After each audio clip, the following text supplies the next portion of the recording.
My life felt like it was on solid ground. Stable career, a loving marriage, and a sense of order I prided myself on. Candy and I had been together for nearly a decade, and while we were opposites in many ways, it worked. I was the quiet, methodical type, and she was full of life, vibrant, adventurous, the kind of person who could light up a room. Things started to unravel after a weekend camping trip she went on with Jake, my boss. I couldn't join them. I had too much work on my plate, but I trusted her completely. When she came back, though, something felt off. At first, I thought I was imagining it. She seemed distant, like her mind was somewhere else. The story she told about the trip felt rehearsed, and her laughter didn't quite reach her eyes. I chalked it up to exhaustion or maybe something work-related, but then I noticed her phone was always in her hand, angled away from me when she texted. That wasn't like her. The tipping point came one night when I was putting away her camping gear. I spotted a faint stain on her jacket, almost invisible unless you were looking closely. There was a smell, too, a sharp, unfamiliar cologne that definitely wasn't hers. My stomach dropped. I tried to shake it off, but the doubts wouldn't let me. I catch her pulling away from me, both physically and emotionally, and I couldn't ignore it anymore. My mind was racing, replaying every little detail from the past few weeks, searching for clues to something I wasn't ready to admit might be true. She was slipping away from me, and I didn't know why. But deep down, I think I already knew the answer. I just didn't want to face it yet. I couldn't live in uncertainty. The doubts were consuming me, affecting my focus at work, my sleep, and even the way I looked at Candy. I needed answers. So I started paying closer attention. Her behavior, her routines, anything that could help me piece together what was happening. She had started staying out later than usual, claiming she was catching up with friends or running errands. Her explanations felt flimsy, and I couldn't ignore how much time she suddenly spent texting or on her laptop, both of which she guarded more closely than ever. One night, when she said she was going to the store, I decided to check our shared bank account. My heart sank when I saw charges from places she'd never mentioned. Restaurants, a hotel. It was like being hit in the chest with a brick. Still, I told myself there could be some other explanation, though I knew I was only delaying the inevitable. I needed help. I reached out to a lawyer, explaining the situation in as much detail as I could bear. She referred me to a private investigator, someone who specialized in situations like this.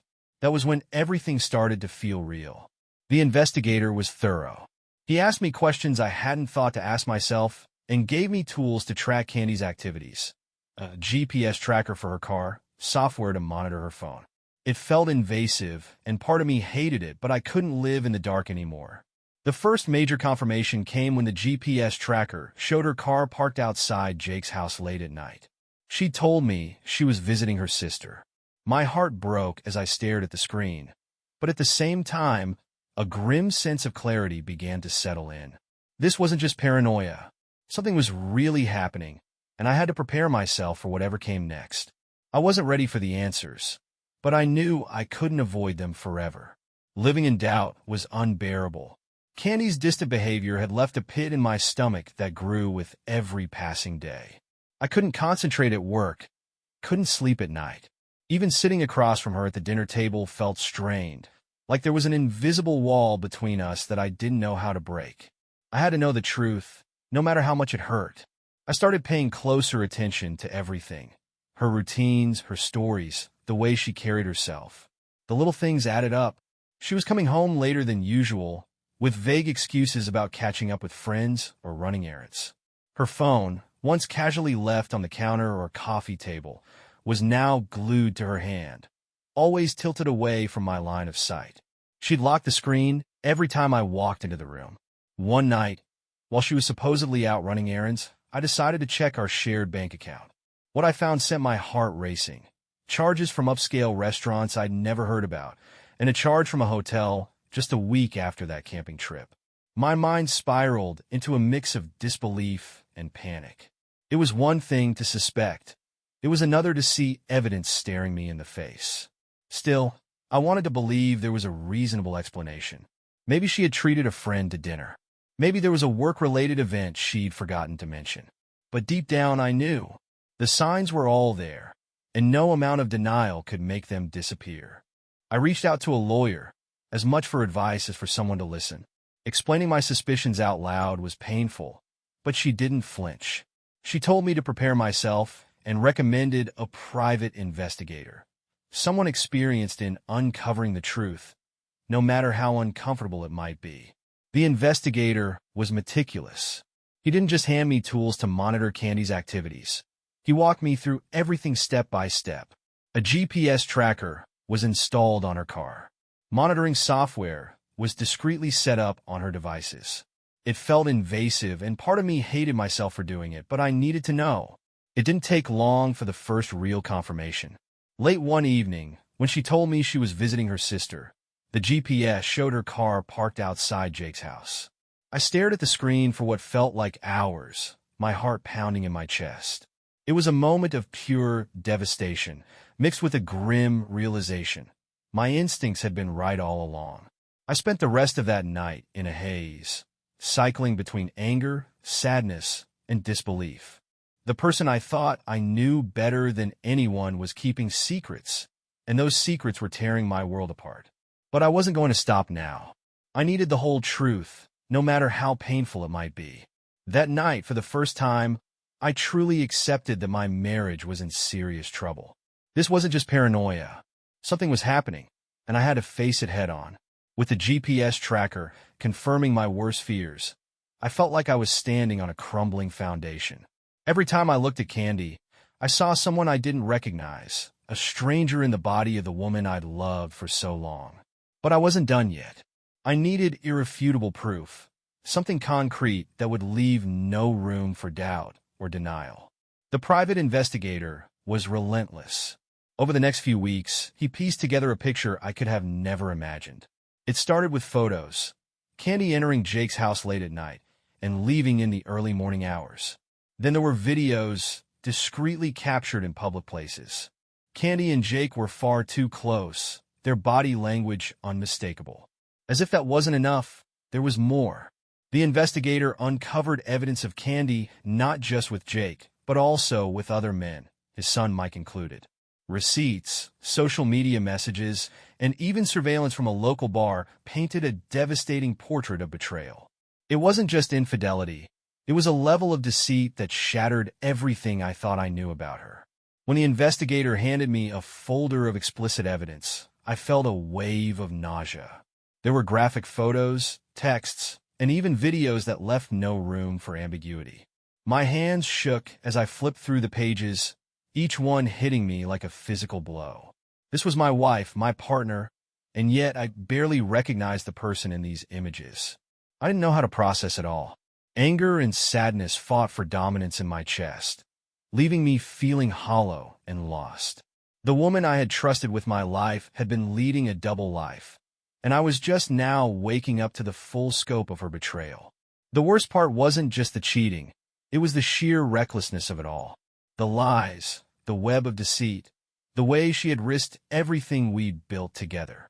I felt humiliated, not just by her actions, but by how blind I had been to the truth.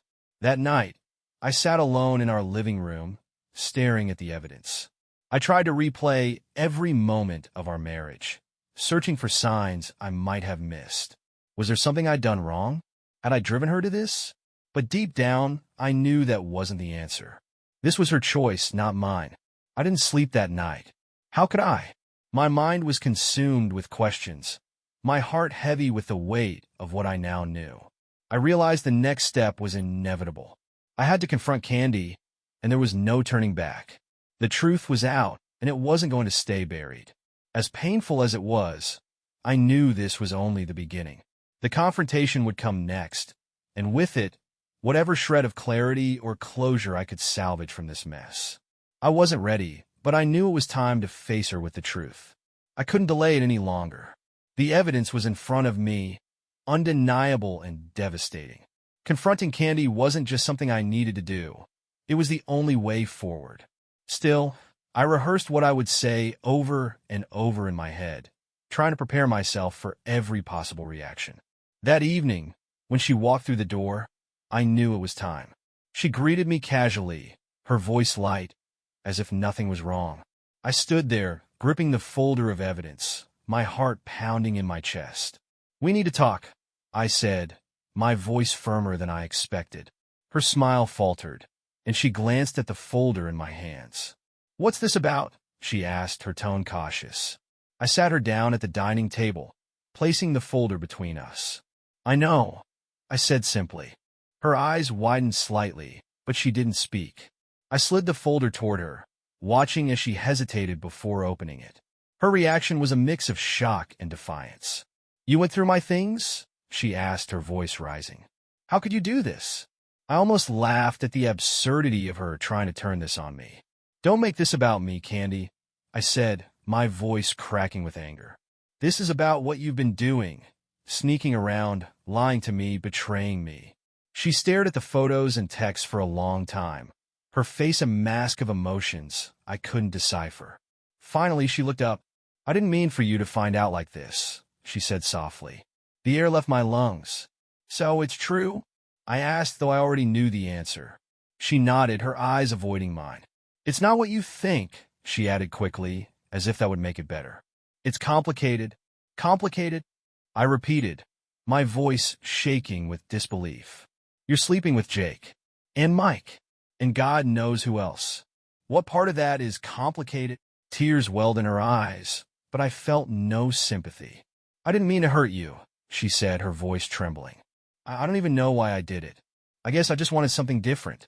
Something exciting." Her words cut deeper than any knife. "Something exciting?" I repeated, my anger boiling over. "Was our life not enough for you? Was I not enough?" She broke down then, sobbing into her hands. But I couldn't bring myself to comfort her. Not this time. I had spent years giving her my love, my trust, and this was how she repaid me. "I can't do this anymore," I said finally, standing up. "I'm done, Candy. I'm filing for divorce." Her head snapped up, her tear-streaked face a mixture of panic and disbelief. "Wait," she pleaded. "Tim, we can work through this. I'll go to therapy. I'll change." "No," I interrupted, my voice firm. "You don't get to ask that of me. Not after this." I left her there, sitting alone at the table, the folder of evidence still in front of her.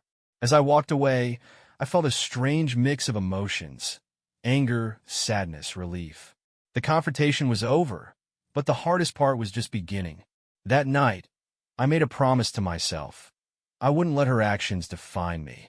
I had a long road ahead, but I was determined to find a way to rebuild my life. After the confrontation, things moved quickly. The next morning, I contacted my lawyer and began the process of filing for divorce. It was surreal, sitting in her office and laying out the details of what had happened. She listened with a calm professionalism, but I could see the flicker of sympathy in her eyes. "This isn't going to be easy," she warned me, "but you're doing the right thing for yourself." Those words stuck with me. For so long, I had focused on trying to be the best husband I could be, sacrificing and compromising to make our marriage work. But now, for the first time, I was putting myself first. Candy, on the other hand, didn't take the news well. At first, she tried to plead with me, promising to change and begging for another chance. "We've been through so much together," she said one night, tears streaming down her face. "Doesn't that mean anything to you?" "It meant everything to me," I replied, my voice heavy with emotion. "But you threw it away." When it became clear that I wasn't going to back down, her tone shifted. She became defensive, accusing me of invading her privacy and overreacting. "You're just trying to punish me," she spat one evening. "You've always wanted control, and now you've got it." Her words stung, but I refused to let them derail me. I knew the truth, and no amount of manipulation could change that. The investigators' evidence proved invaluable in the divorce proceedings. My lawyer assured me that the court would see the infidelity for what it was. Still, it was hard to sit through meetings where every detail of her betrayal was laid bare. It felt like reliving the worst moments of my life, over and over again. I also took steps to protect myself emotionally. I blocked her on social media and limited our communication to the bare minimum, focusing only on the logistics of the divorce. Every time her name popped up on my phone, it sent a pang through my chest, but I reminded myself that this was temporary. Candy moved out within a week of the confrontation, taking her things and leaving behind a house that felt eerily empty without her. As much as I hated what she'd done, her absence was a stark reminder of what I'd lost. In the quiet moments, the weight of everything would hit me like a tidal wave. I'd sit in the living room, surrounded by the remnants of a life we'd built together, and wonder how it had all fallen apart. There were nights when I couldn't sleep, my mind replaying every argument, every red flag I'd ignored, every time I'd chosen to believe in her. But even in the midst of the pain, there was a small flicker of hope. For the first time in years, I was beginning to see a future for myself. A future where I could rebuild, where I didn't have to live under the shadow of her betrayal. The fallout was messy and painful, but it was also necessary. I was slowly learning to let go, to accept that some chapters had to end so new ones could begin.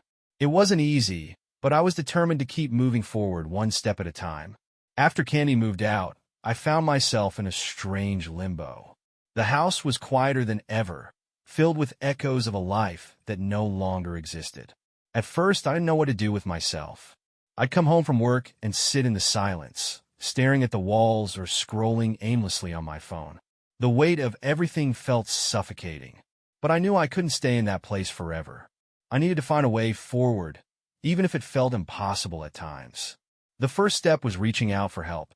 I started seeing a therapist, someone who could help me process the whirlwind of emotions I was experiencing: anger, sadness, betrayal, and even guilt. In our sessions, I began to understand that none of this was my fault. It wasn't because I wasn't enough, or because I'd failed as a husband. Candy's choices were her own, and her betrayal was a reflection of her, not me. That realization was liberating, even if it didn't erase the pain. I also started focusing on my physical health. One of my friends suggested martial arts as a way to channel my emotions, and I decided to give it a try. At first, I felt out of place, awkward and stiff compared to the others in the class. But as the weeks went on, I found myself getting stronger, both physically and mentally. Each punch, each kick, felt like a release, a way to reclaim some of the control I'd lost. Work became another anchor for me. I threw myself into my job, taking on new projects, and even accepting a promotion that I'd been hesitant about before. It felt good to have something to focus on, something that reminded me of my own capabilities. But it wasn't all progress. There were still nights when the loneliness hit me hard, when I'd sit in our empty bedroom and wonder how things had gone so wrong. I'd think about the good times with Candy, the laughter, the trips we'd taken, the plans we'd made, and feel the sharp sting of loss all over again. Despite the ups and downs, I was starting to see glimpses of hope. I reconnected with old friends, people I hadn't seen in years because I'd been so wrapped up in my marriage. They reminded me of who I was before everything fell apart, and slowly, I started to feel like myself again. One day, as I was cleaning out the house, I came across a photo album from our early years together. For a moment, I considered throwing it away, but then I stopped.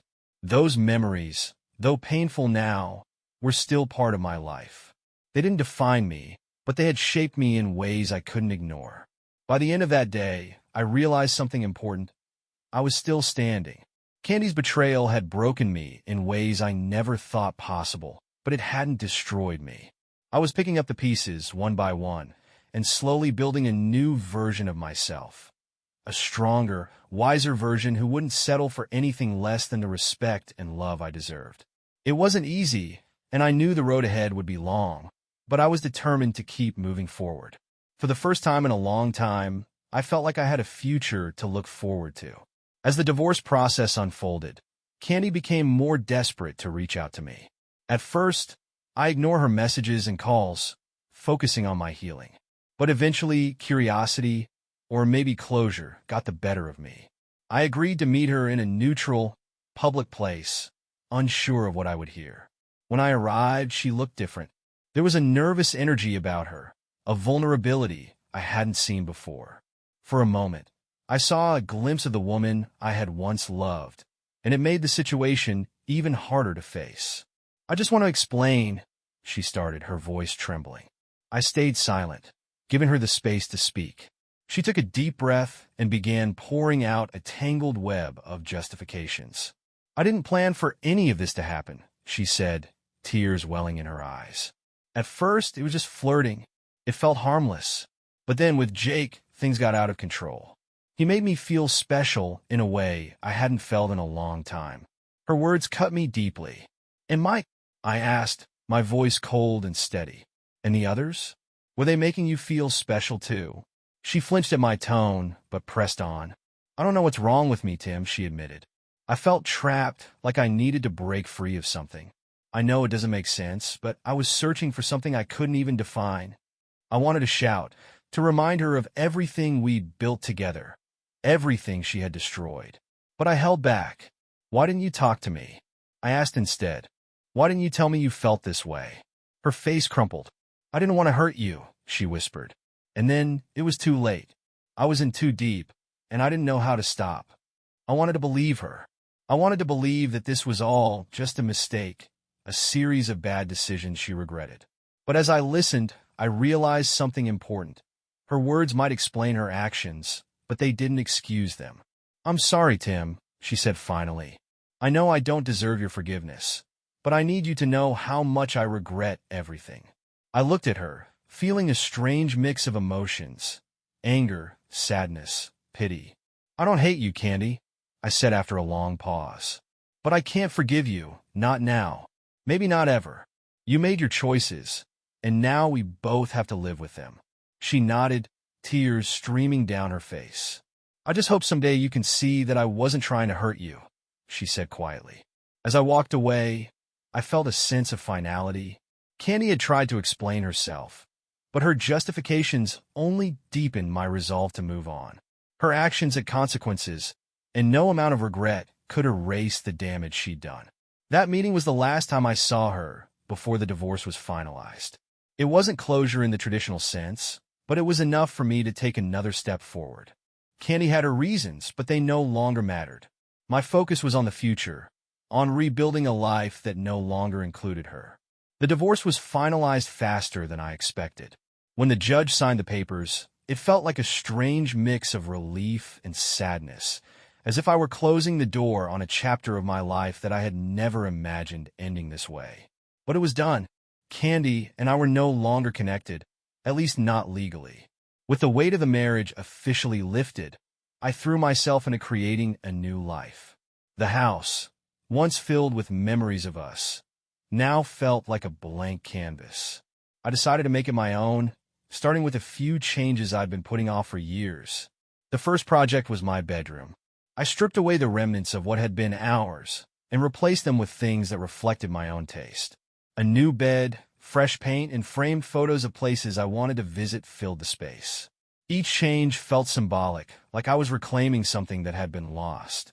I also reconnected with people I'd drifted away from during my marriage. Old friends, co-workers, even my younger brother, who I hadn't seen in months, became lifelines during this transition. They reminded me of who I was outside of the marriage, and being around them helped me rediscover parts of myself I'd forgotten. One of the most unexpected changes came when I started a new job. I'd been in the same role for years, comfortable but stagnant. After everything that had happened, I realized I needed more than just comfort. I needed growth. When an opportunity opened up at a different company, I jumped at it. The work was challenging, but it gave me a sense of purpose I hadn't felt in a long time. But the healing process wasn't without setbacks. There were still moments when the past crept in, when I'd hear a song on the radio that reminded me of Candy, or when I'd find myself reaching for my phone to text her about something trivial before remembering she wasn't there anymore. One particularly hard day came when I accidentally stumbled upon an old box of photos and letters from our early days together. For hours, I sat on the floor, sifting through memories, tears streaming down my face. It wasn't just the betrayal that hurt. It was the loss of the person I thought she was, the person I had loved with everything I had. Despite those moments, I kept moving forward. Therapy remained a cornerstone of my recovery, helping me unpack not just the trauma of the betrayal, but also the deeper patterns in my life that had led me to this point. I realized that part of healing was about more than just letting go of Candy. It was about learning to trust myself again. As the weeks turned into months, I began to feel a lightness I hadn't experienced in years. The weight of the betrayal still lingered, but it no longer defined me. I was rediscovering who I was, what made me happy, what I wanted for my future. For the first time in a long time, I felt hope. I wasn't fully healed yet, but I was on the right path. And that was enough. While I focused on rebuilding my life, the fallout for Jake was just beginning. The evidence of his involvement with Candy and other women became public knowledge during the divorce proceedings. My lawyer, thorough as ever, had ensured that every detail was documented and available to the court. Jake, a man who had built his reputation on charm and authority, suddenly found himself in the middle of a scandal that threatened to destroy everything he'd worked for. His personal life and professional career unraveled at an alarming pace. First came the legal consequences. My lawyer discovered that Jake had been involved in several questionable dealings, including misusing company resources for personal gain, some of which overlapped with his relationship with Candy. When the evidence was brought to light, it wasn't just his reputation on the line. The company's board launched an internal investigation, and Jake was forced to resign in disgrace. Then there were the financial repercussions. Several women, including Candy, came forward with claims of manipulation and inappropriate behavior. While Candy didn't press charges, others did. Jake ended up settling multiple lawsuits, which cost him a significant portion of his wealth. Mike, Jake's son, wasn't spared from the fallout either. His role in the sordid mess became public knowledge, tarnishing his reputation and alienating him from many of his friends and family. Candy, meanwhile, found herself in a precarious position. She had relied heavily on Jake for financial support after moving out, but with his income and assets tied up in legal battles, that safety net disappeared. She reached out to me a few times, claiming she was struggling to get by. While I felt a pang of sympathy, I knew I couldn't let her problems become mine. Watching all of this unfold was surreal. Jake's downfall didn't bring me joy. If anything, it reminded me of how far things had spiraled out of control. But there was a sense of justice in knowing that his actions, and the pain they caused, hadn't gone unnoticed. As for me, I kept my distance from the chaos. My lawyer handled everything on my behalf, and I made a point to stay focused on my own healing. The legal reckoning was a reminder that actions have consequences, and while I couldn't change the past, I could take comfort in knowing that the truth had come to light. For the first time in months, I felt like I was regaining control over my life. The storm was far from over, but I was no longer caught in its center. While I was slowly piecing my life back together, Candy's situation seemed to worsen with every passing month. After the divorce, her life appeared to unravel in ways I hadn't anticipated. The woman who had once seemed so vibrant and confident was now a shadow of her former self. At first, I only heard snippets of her struggles through mutual acquaintances. She had moved in with Jake temporarily after leaving our home, but their relationship quickly turned toxic. Without the stability she'd taken for granted in our marriage, Candy seemed adrift. Then came the news that shocked me to my core. A mutual friend called one evening and told me Candy had tested positive for HIV. Hearing those words was like a punch to the gut. My immediate reaction was a mix of concern and anger. Concern for her health, but anger at the reckless choices that had led to this point. Part of me wanted to reach out to her, to see how she was coping, but I knew that wouldn't help either of us. She had made her choices, and I had to respect the boundaries I had set for myself. Her decline wasn't just physical, it was emotional and social as well. She lost many of her friends, either because they disapproved of her actions or because they didn't know how to support her through her struggles. The vibrant social butterfly I had once known was now isolated, living on the fringes of the life she used to lead. One day, I received an email from Candy. It was long and rambling, filled with apologies, regrets, and reflections on the choices she'd made. She admitted that she had let her desire for excitement and validation blind her to the things that truly mattered. "I'm so sorry for everything I've done to you," she wrote. "You didn't deserve any of this. I see that now, but I also know it's too late to make things right. I just want you to know that I'll always regret losing you." Reading her words, I felt a strange mix of emotions. Her apology felt genuine, but it also came too late. I couldn't undo the damage she had caused, and I couldn't let myself be drawn back into her chaos. Candy's decline served as a harsh reminder of how quickly life can spiral out of control when bad decisions pile up. I didn't wish ill on her. I truly hoped she could find some semblance of peace. But I also knew that her journey was no longer mine to share. For me, her apology marked a kind of closure. It didn't erase the pain, but it helped me take another step forward.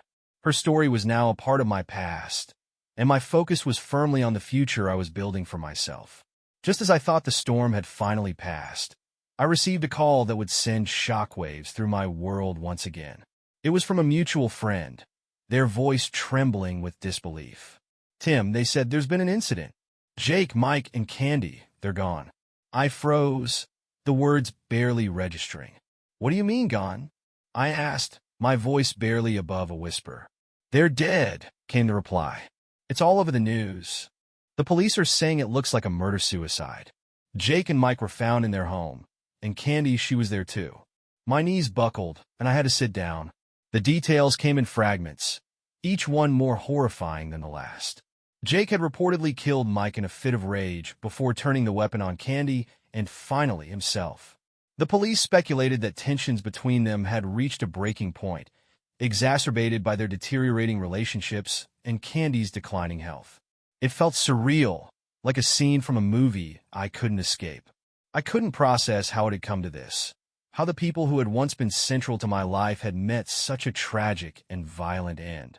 The news of their deaths spread quickly, and with it came a flood of emotions I wasn't prepared for.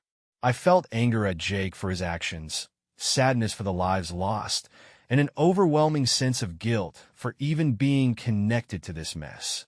For days, I struggled to make sense of it all. Part of me wanted to detach completely, to remind myself that I had moved on and wasn't responsible for what had happened. But another part of me couldn't shake the weight of it, the sense that no matter how much time passed, these events would always be tied to me in some way. In the days that followed, I learned more about the toxic dynamic that had developed between Jake, Mike, and Candy. Their relationships had been fueled by jealousy, resentment, and an endless cycle of blame. It was a recipe for disaster, and the outcome, as horrific as it was, seemed inevitable in hindsight. The tragedy made headlines for weeks, with reporters delving into every lurid detail. I avoided the coverage as much as I could, but snippets still found their way to me. Each new revelation felt like reopening an old wound, a reminder of how far things had spiraled out of control. Despite everything, I decided to attend Candy's memorial service. It wasn't for her. It was for her parents, who had always treated me with kindness and who were now grappling with an unimaginable loss.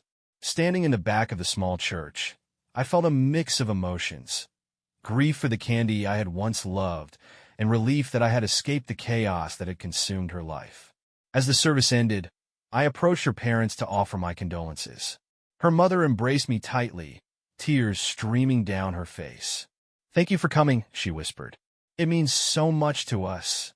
Walking out of the church, I felt a strange sense of closure. The tragedy was a stark reminder of how quickly life could unravel, but it also reinforced the importance of the choices I had made to move forward. I couldn't change the past, but I could honor it by continuing to build a life defined by resilience and hope. The tragedy was the end of one chapter, but my story wasn't finished yet.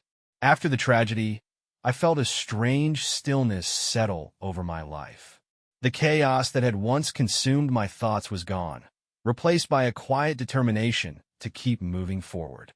It wasn't easy, but I had already come so far, and I wasn't about to let myself fall back into despair. Therapy remained a cornerstone of my recovery. My therapist helped me navigate the complex emotions that came with the tragedy: grief for the lives lost, relief that I had escaped, and even guilt for feeling that relief. "You're allowed to move on," she reminded me more than once. "You don't owe your past anything more than the lessons it taught you." I leaned heavily on the support of friends and family, who had been my rock throughout this journey. My younger brother, in particular, became a constant presence in my life. He'd drop by unannounced with a six-pack of beer or insist on dragging me out for a hike.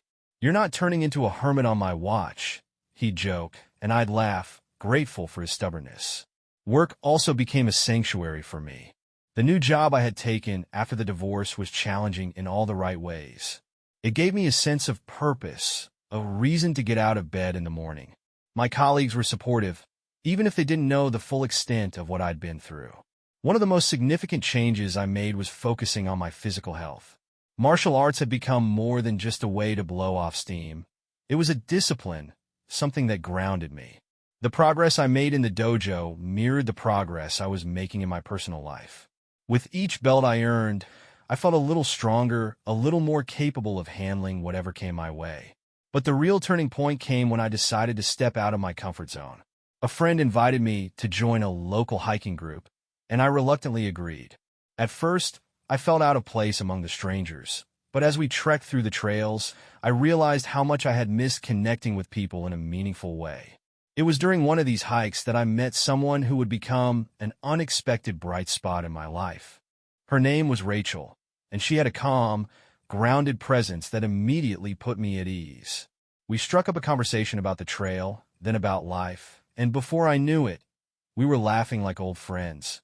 I wasn't looking for anything serious, at least, not yet, but meeting Rachel reminded me that there was still joy to be found in the world. It was a small spark, but it was enough to reignite something in me that I thought I had lost. For the first time in what felt like forever, my life was stable. The ghosts of the past still lingered, but they no longer dictated my every thought. I had learned to live with them, to accept them as part of my story without letting them define me. I wasn't just surviving anymore, I was living, and that, more than anything, felt like the victory I had been searching for all along. Life was beginning to feel normal again, or at least a new version of normal.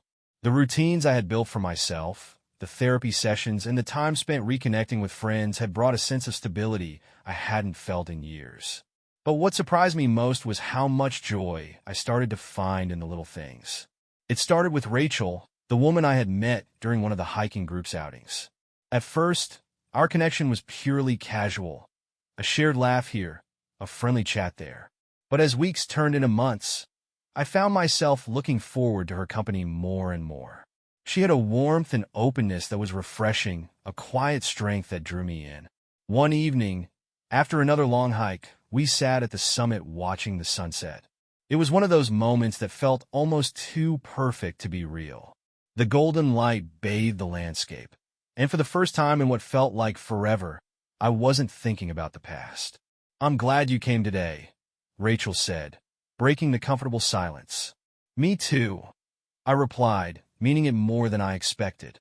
Our friendship deepened over the next few months, and though I was cautious about moving too quickly, I began to feel something I hadn't felt in a long time. Hope. Rachel never pressured me, never tried to pry into the parts of my life I wasn't ready to share. She simply met me where I was, and that was enough. Outside of my growing connection with Rachel, I found joy in other areas of life as well. I began traveling again, something I had avoided during my marriage. A work trip to Denver turned into a weekend getaway when I decided to extend my stay and explore the mountains. Standing at the edge of a breathtaking vista, I felt a sense of freedom and possibility that had been missing for so long. I also started volunteering at a local community center, teaching basic computer skills to underprivileged kids.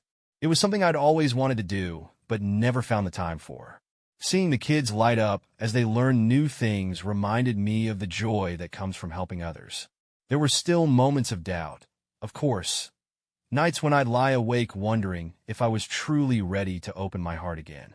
But those moments were fewer and farther between. I had learned to trust myself, to listen to my own instincts, and to give myself grace when the road got bumpy. One day, during another hike with Rachel, she asked me about my favorite memory from childhood. I hesitated at first, but as I recounted a story about a summer trip to the lake with my family, I realized how much I'd missed talking about the good parts of life. It was a small moment, but it felt like a breakthrough, a reminder that my story wasn't just about loss and betrayal. I still wasn't sure where my journey would lead, but I no longer felt trapped by the weight of the past. I had rediscovered what it meant to find joy, to feel alive, and to look forward to the future. Life was beginning to feel normal again, or at least a new version of normal. The routines I had built for myself, the therapy sessions, and the time spent reconnecting with friends had brought a sense of stability I hadn't felt in years. But what surprised me most was how much joy I started to find in the little things. It started with Rachel, the woman I had met during one of the hiking group's outings. At first, our connection was purely casual, a shared laugh here, a friendly chat there. But as weeks turned into months, I found myself looking forward to her company more and more. She had a warmth and openness that was refreshing, a quiet strength that drew me in. One evening, after another long hike, we sat at the summit watching the sunset. It was one of those moments that felt almost too perfect to be real. The golden light bathed the landscape, and for the first time in what felt like forever, I wasn't thinking about the past. "I'm glad you came today," Rachel said, breaking the comfortable silence. "Me too," I replied, meaning it more than I expected. Our friendship deepened over the next few months, and though I was cautious about moving too quickly, I began to feel something I hadn't felt in a long time: hope. Rachel never pressured me, never tried to pry into the parts of my life I wasn't ready to share. She simply met me where I was, and that was enough. Outside of my growing connection with Rachel, I found joy in other areas of life as well. I began traveling again, something I had avoided during my marriage. A work trip to Denver turned into a weekend getaway when I decided to extend my stay and explore the mountains. Standing at the edge of a breathtaking vista, I felt a sense of freedom and possibility that had been missing for so long. I also started volunteering at a local community center, teaching basic computer skills to underprivileged kids. It was something I'd always wanted to do, but never found the time for. Seeing the kids light up as they learned new things reminded me of the joy that comes from helping others. There were still moments of doubt, of course. Nights when I'd lie awake wondering if I was truly ready to open my heart again. But those moments were fewer and farther between. I had learned to trust myself, to listen to my own instincts, and to give myself grace when the road got bumpy. One day, during another hike with Rachel, she asked me about my favorite memory from childhood. I hesitated at first, but as I recounted a story about a summer trip to the lake with my family, I realized how much I'd missed talking about the good parts of life. It was a small moment, but it felt like a breakthrough, a reminder that my story wasn't just about loss and betrayal. I still wasn't sure where my journey would lead, but I no longer felt trapped by the weight of the past. I had rediscovered what it meant to find joy, to feel alive, and to look forward to the future. As more time passed, I found myself stepping fully into this new chapter of my life. The days of dwelling on the past were fewer now, replaced by a sense of purpose and optimism I hadn't felt in years. The weight that had once pressed so heavily on my shoulders was finally lifting, and for the first time, I could see a future filled with possibilities. My connection with Rachel continued to grow in a way that felt natural and unforced. She had a knack for making me feel at ease, and her presence brought a calmness to my life that I hadn't realized I needed. Over time, I opened up to her about my past, not all at once, but in pieces as I felt ready. She listened without judgment, offering quiet support and understanding. "You've been through a lot," she said one evening as we sat by a campfire on one of our hikes. "But you've come so far, and I admire that about you." Her words stayed with me. It wasn't just her admiration that mattered. It was the way she saw me, not as a man defined by his scars, but as someone who had grown stronger because of them. Meanwhile, I continued to invest in my passions. My volunteering work at the community center turned into a larger project, helping to set up a dedicated computer lab for the kids. The joy on their faces when they saw the finished space was a moment I would carry with me forever. At work, I found myself thriving in my new role. The challenges I once found daunting now felt like opportunities to push myself further. My colleagues noticed the change, often commenting on how focused and driven I seemed. One day, as I sat in a quiet cafe reflecting on everything, it struck me just how much had changed. The man I was now felt almost unrecognizable compared to the man who had first suspected his wife's betrayal. I had rebuilt my life piece by piece, creating something stronger and more authentic than what I had before. I also found that forgiveness, while not easy, was possible in its own way. It wasn't about excusing what Candy had done or forgetting the pain she caused. It was about letting go of the anger and resentment that had once consumed me. I didn't forgive her for her sake. I did it for mine so I could truly move forward. By the time I realized how much I had healed, I felt ready to take the next step in my relationship with Rachel. I wasn't sure where things would lead, but I knew I was ready to find out. She had shown me that love could be gentle and kind, and for that I was grateful. Standing at the edge of this new chapter, I felt a sense of peace. The past would always be a part of me, but it no longer defined me. I was living proof that even in the wake of heartbreak, it was possible to rebuild, to grow, and to find joy again. As the years stretched on, I found myself reflecting less on the pain of the past and more on the lessons it had taught me. What had once felt like an insurmountable tragedy was now just one chapter in a much larger story, one that was still unfolding. Rachel and I continued to build our relationship, each day strengthening the bond we had formed. We took our time, ensuring that we didn't repeat the mistakes of the past. She became not just a partner, but a true teammate in every sense of the word. We supported each other's dreams, celebrated each other's successes, and leaned on each other during the harder moments. Eventually, we decided to move in together. It was a big step, one that I hadn't been sure I'd ever take again. But this time, it felt different. It felt right. Together, we created a home that was a reflection of us, full of warmth, laughter, and the little quirks that made our lives uniquely ours.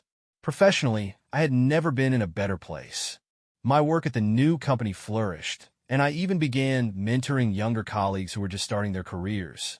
Giving back in this way felt deeply rewarding, a way to turn my experiences into something positive. The volunteering at the community center remained a passion of mine.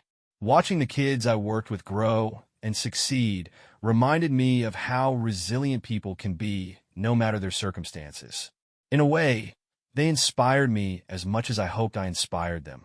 Every so often, memories of Candy and the life I once had would surface.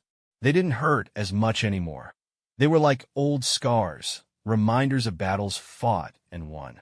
I had made peace with those memories, accepting them as part of the journey that had brought me to where I was. One evening, Rachel and I sat on the porch of our home, watching the sun set over the horizon. The air was cool, and the sky was painted in shades of orange and pink. "It's beautiful," she said, her hand resting lightly on mine. "It really is," I replied, looking at her and feeling a wave of gratitude wash over me. In that moment, I realized something profound. Life doesn't always go the way we plan, and sometimes it can be unimaginably painful. But even in the darkest times, there is always the possibility of growth, of healing, and of rediscovering joy. I wasn't the same person I had been when this journey started. I was stronger, wiser, and more open to the beauty of life's unpredictability. My story wasn't defined by the betrayal I had endured. It was defined by how I had chosen to rise above it. As I sat there with Rachel, the woman who had shown me that love could heal as much as it could hurt, I knew one thing for certain. This was the life I had fought for, and it was worth every step of the journey.